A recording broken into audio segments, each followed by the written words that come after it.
Jo Freunde, was geht ab? Tim hier. Willkommen zum neuen Review auf meinem Kanal. Bisschen lange her, entschuldigt bitte. Ich muss erstmal wieder ein bisschen reinkommen. Erstens war ich ein bisschen faul und zweitens hatte ich ein anderes Projekt. Weiß ich nicht, vielleicht wollt ihr davon hören, vielleicht auch nicht. Vielleicht mache ich auch ein Video einfach so, muss ich mal gucken, aber ist erstmal egal. Tauchen wir direkt ein. Das wird ein relativ langes Ding. Ich hoffe, ich kriege das einigermaßen hin. Der Care ist relativ kompliziert. Ihr seht schon da, ihr seht schon hier. Heute geht es um Fans Toys Sovereign. Ja, Masterpiece Galvatron. Hasbro hat das ja bisher, beziehungsweise Takara Tomy hat das noch nicht hingekriegt. Und ich habe da drüben Scourge und Cyclonus stehen von X-Transports. Und ich habe ziemlich lange darauf gewartet. Dann haben Fans Toys den Reissue rausgebracht. Und dann habe ich mir den endlich zugelegt. Und ja, ich habe ja letztens schon ein kleines Fotoreview gemacht, unten in der Beschreibung. Der ist ein Knaller. Echt schwer. Und alles weitere seht ihr dann gleich. Entschuldigung, da ist ein bisschen Staub drauf, sehe ich gerade. Ich habe den ja drüben in meiner Fotoecke so ein bisschen so als Schmuck mit anderen Boxen zusammen. Deswegen, ich habe den gerade mal frisch da runtergepult. Ja, aber ich denke, Transformers-Fans wissen Bescheid, oder? Tauchen wir gleich rein. Box finde ich sehr cool, schön retro gehalten, wie das alte Transformers-Intro. So ein bisschen dieses Retro-Grid, ein bisschen oranges Glühen im Hintergrund, schön gezeichnete Grafik von Galvatron oder wie viele Seiten immer ganz gerne sagen, Not Galvatron, Not Superion und so weiter und so fort. Ist so nicht partiell foliert oder broschiert, sondern der ist so ein bisschen geprägt. Wenn ich jetzt ein bisschen reinhalte und ein bisschen schwenke, müsstet ihr das mit der Sonne einigermaßen sehen können. Schön gezeichnet, finde ich gut. FT16, Fans Toys, Sovereign. Ich finde, das Sovereign ist so ein bisschen schlecht zu sehen, von Weitem zumindest. Wenn man näher rangeht, ist es besser. An der Seite der Name, oben der Alternate Mode, genau derselbe Stil gezeichnet. Rückseite der fertige Sovereign mit dem durchsichtigen Barrel, genauso wie im Alternate Mode. Kleine Bio, die lese ich ja diesmal nicht, weil es ein bisschen zu lang. Copyrights etc. pp. Warning. Warnungshinweise und so weiter. Und ansonsten wäre es das eigentlich schon.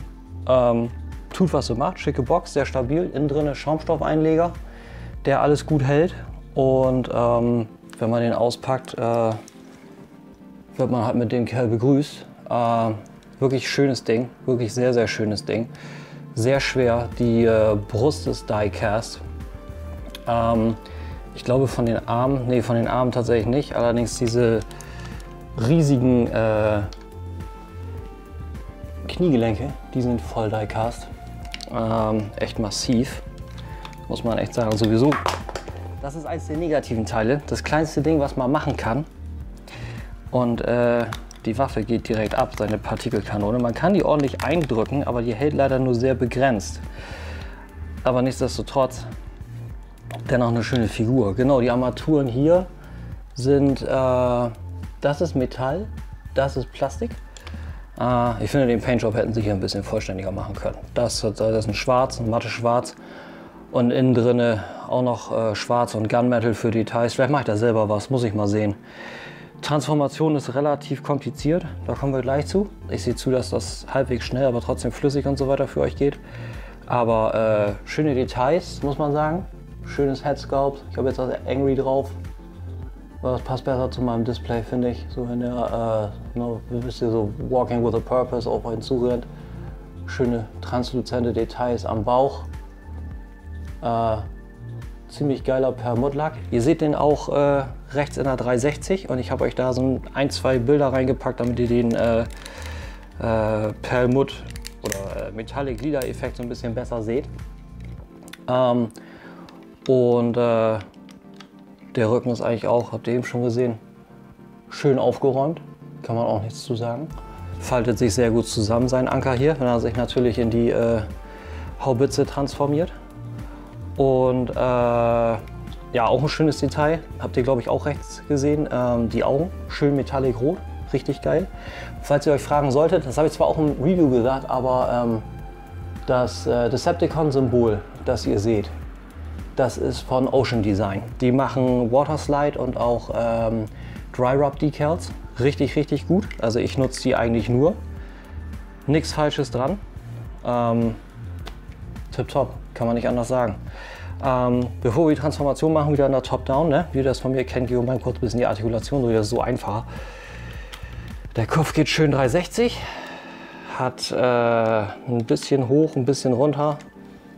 Ich glaube mehr hoch als runter, aber das funktioniert gut, passt. Bevor die wieder abfliegt. Schöner 360 Ratchet an der Schulter, wie ihr schon seht, ne? Das ist hier ein bisschen lose. Die Ratchets sind sehr stark und dieses Teil, was hier unten unterhält, das löst sich ganz gern mal. Hält die meiste Zeit aber trotzdem. Das ist aber ein kleiner Negativpunkt. Anderer Negativpunkt, hier sind kleine Farbabplatzer schon drauf, sehe ich durch die Transformation. Ich persönlich finde es jetzt nicht so wild, das hat so ein bisschen was so, ja, ich bin schon eine Weile dabei. Da geht halt mehr Farbe ab, aber es ist trotzdem ein bisschen schade. Schön nach außen die Schultern. Double Jointed Elbow. Der hat einen Bicep Swivel.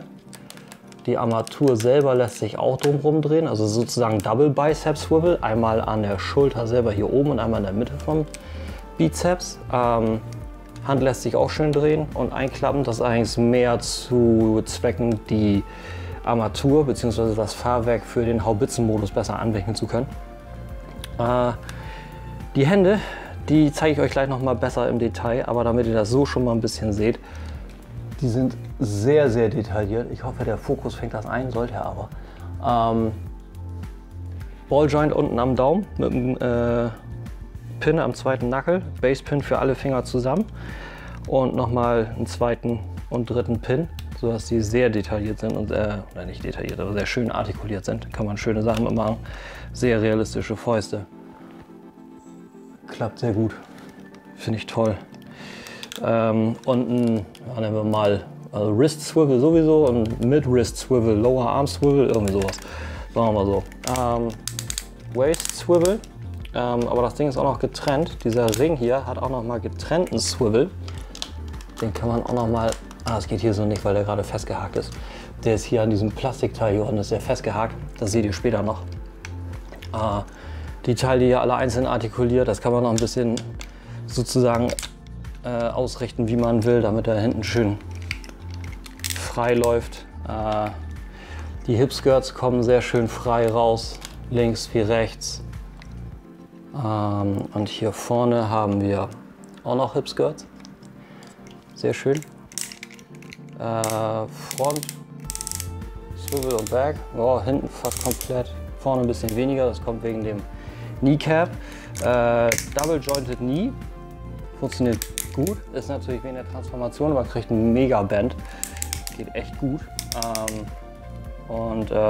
Viele stellen ihn ja meistens so dar, dass echt harte Ratchets, dass die Knie meistens gerne so gezeigt werden. Ich weiß nicht, warum das gemacht wird. Mal ein bisschen hartnäckig ist. Dann kriegt man das Knie auch vernünftig dargestellt. Klappt gut. Ordentlicher Katzenhaare. Ich glaube, das ist der Running Gag der Reviews, oder? Wir haben hier einen schönen Rocker. Das ist übrigens auch Diecast, fällt aber von der Farbe her absolut nicht auf. Super klasse. Diecast Rocker, Reverse Toe Tilt oder so. Klappt nicht so ganz. Soll es auch nicht, ist wegen der Transformation, weil wir drehen ihn gleich rum und dann wird er so eingeklappt, wisst ihr? Kommen wir gleich zu. Ich versuche das gleich ohne Anleitung zu machen, aber ich werde mir die vorsichtshalber links hinlegen. Ich bin einfach ein Anleitungstyp. Wenn es die gibt, sollte man die nutzen. Sehe ich zumindest so. So, wie ihr schon hört, echt sehr kräftige Ratchets und ja, das ist die Artikulation eigentlich soweit. Lässt sich viel mitmachen. Ich habe ja auch schon vor einer Weile mal ein Bild gepostet, wie die 3 1986 ankommen. Das ist auch sehr schön. Ja, hier auch wieder. Das kommt immer runter. Ne? So, macht einfach noch, drückt den einmal runter. Aus Versehen im Endeffekt, wenn man die Schulter bewegen will, nach unten, zack, drückt das Teil wieder raus. Das hätten sie ein bisschen besser verankern können. Zumindest, wenn es nur ein Magnet gewesen wäre, wisst ihr? Naja, genug gebabbelt. Kleiner Cut. Top-Down, Transformation. Bis gleich. So, da sind wir wieder. Natürlich nicht nur Transformation, auch Umfang, Accessories und so weiter. Wenn man den auspackt, Sovereign, dann haben wir Anleitung, Collector Card, die durchsichtige Partikelkanone, die stabile Partikelkanone, sein Blasteffekt, viele nennen den, was war das? Aubergine? Irgendwas wurde das genannt, ich weiß nicht mehr.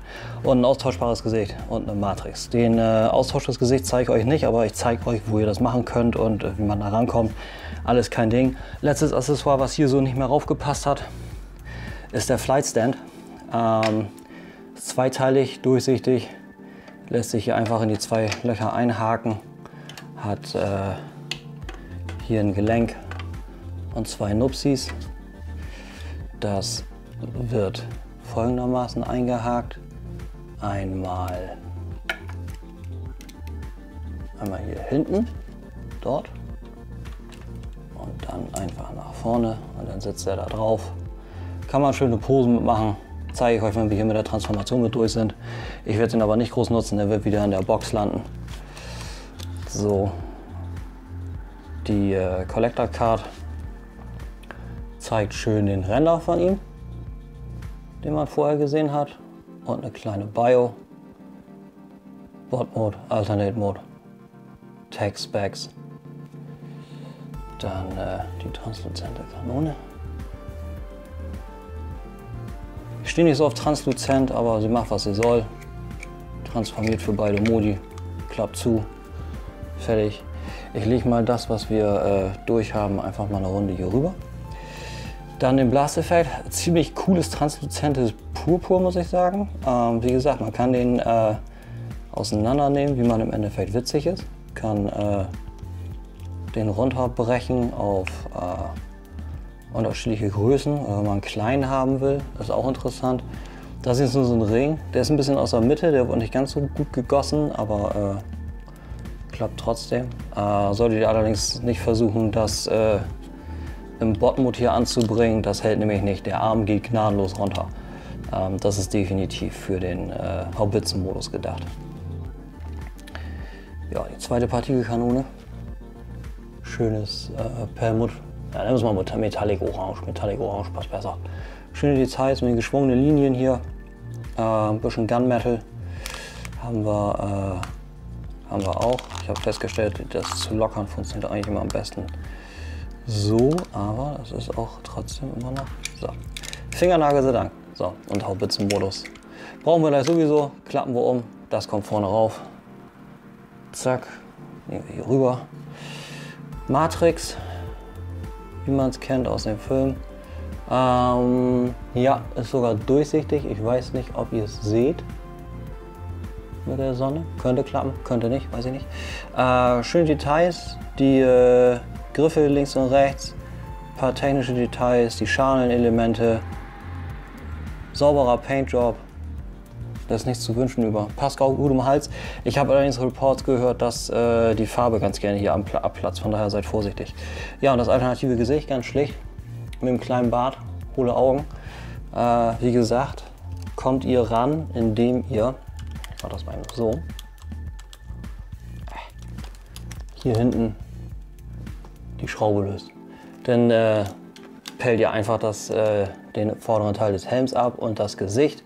Innen drin habt ihr die Packs. Das eine abnehmen vom Stift, die anderen aufsetzen. Das war es dann auch schon. Auch beiseite. Und die Anleitung, auch wieder Render. Ziemlich langer Transformationsprozess, aber ist trotzdem cool. Intuitiv würde ich es aber trotzdem nicht nennen. Zeigt aber, wo alles hin muss. Also ich habe keine Probleme gehabt. Wirklich tipptopp. Klappt gut. Klappt sehr gut. Und der finale Haubitzen-Modus. Seht ihr schon. Blast-Effekt, wie man das machen kann. Und das auch nochmal. Hätte ich im Endeffekt nicht zeigen müssen. Aber gehört dazu. Fangen wir einmal an. Die Arme packt ihr hier ein. So. Dann dreht ihr den ganzen Arm so und die Hand so rum. Die Faust müsst ihr auseinandernehmen. Der Daumen muss raus und die Finger müssen flach hier drin sitzen. So. Dann könnt ihr das umdrehen. So. Dann haben wir hier an der Seite ein Pack. Pack-Hole vielmehr. So. Jetzt haben wir es. Jetzt haben wir es. Also aufpassen, dass das so rum sitzt, das Gelenk hier außen und das so. Dasselbe für die andere Seite. Die Faust aufmachen. Den Daumen hoch. Dann wieder den Unterarm einpacken. Dann dreht ihr den ganzen Teil nach innen. Das so.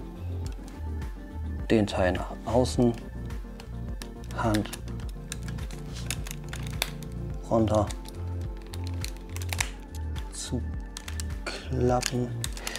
Aufpassen, dass ihr vorher den Teil wieder eingepackt habt. So.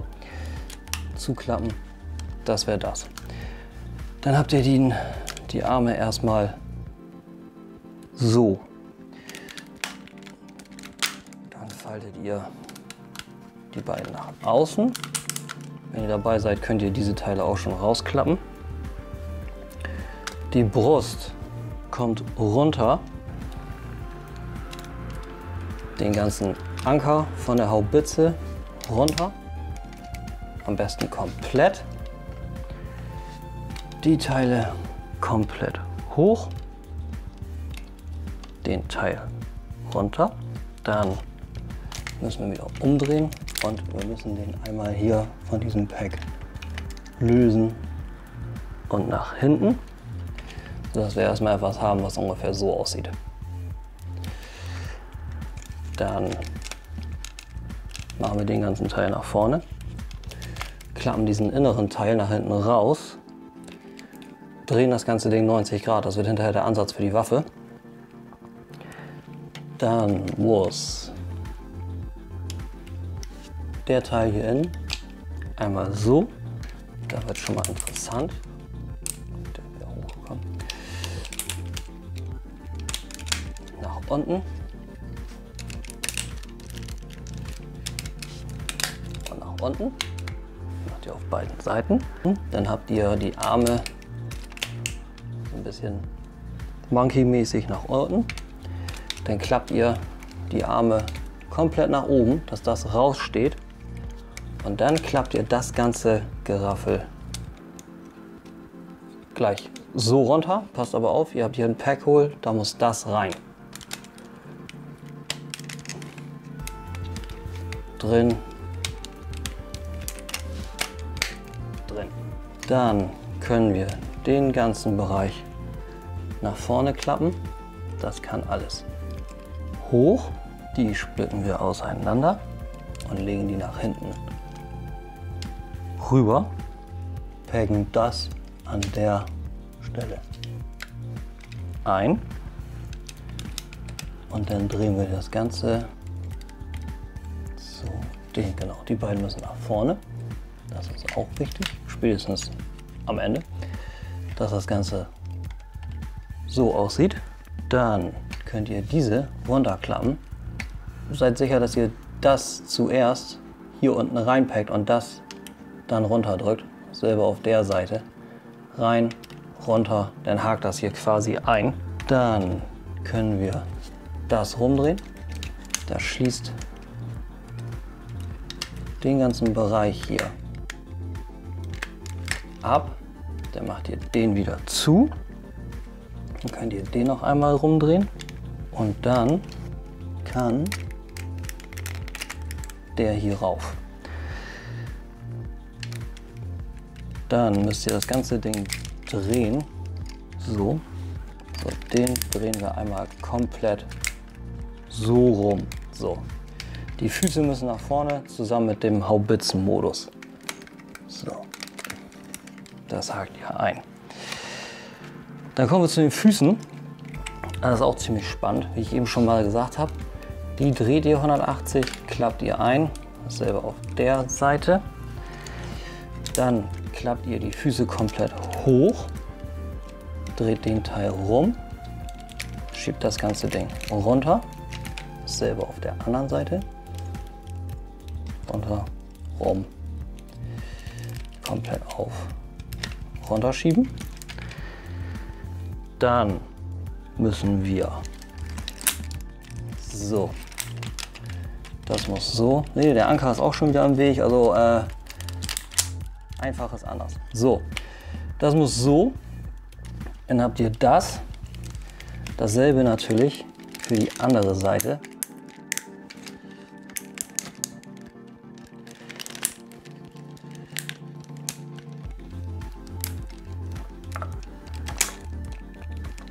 So. Dann sieht das bisher so aus. Dann müsst ihr die Cover aufklappen. Die Kniepads auch am besten aufklappen und zur Seite, so dass ihr das offen habt. Und dann könnt ihr das hier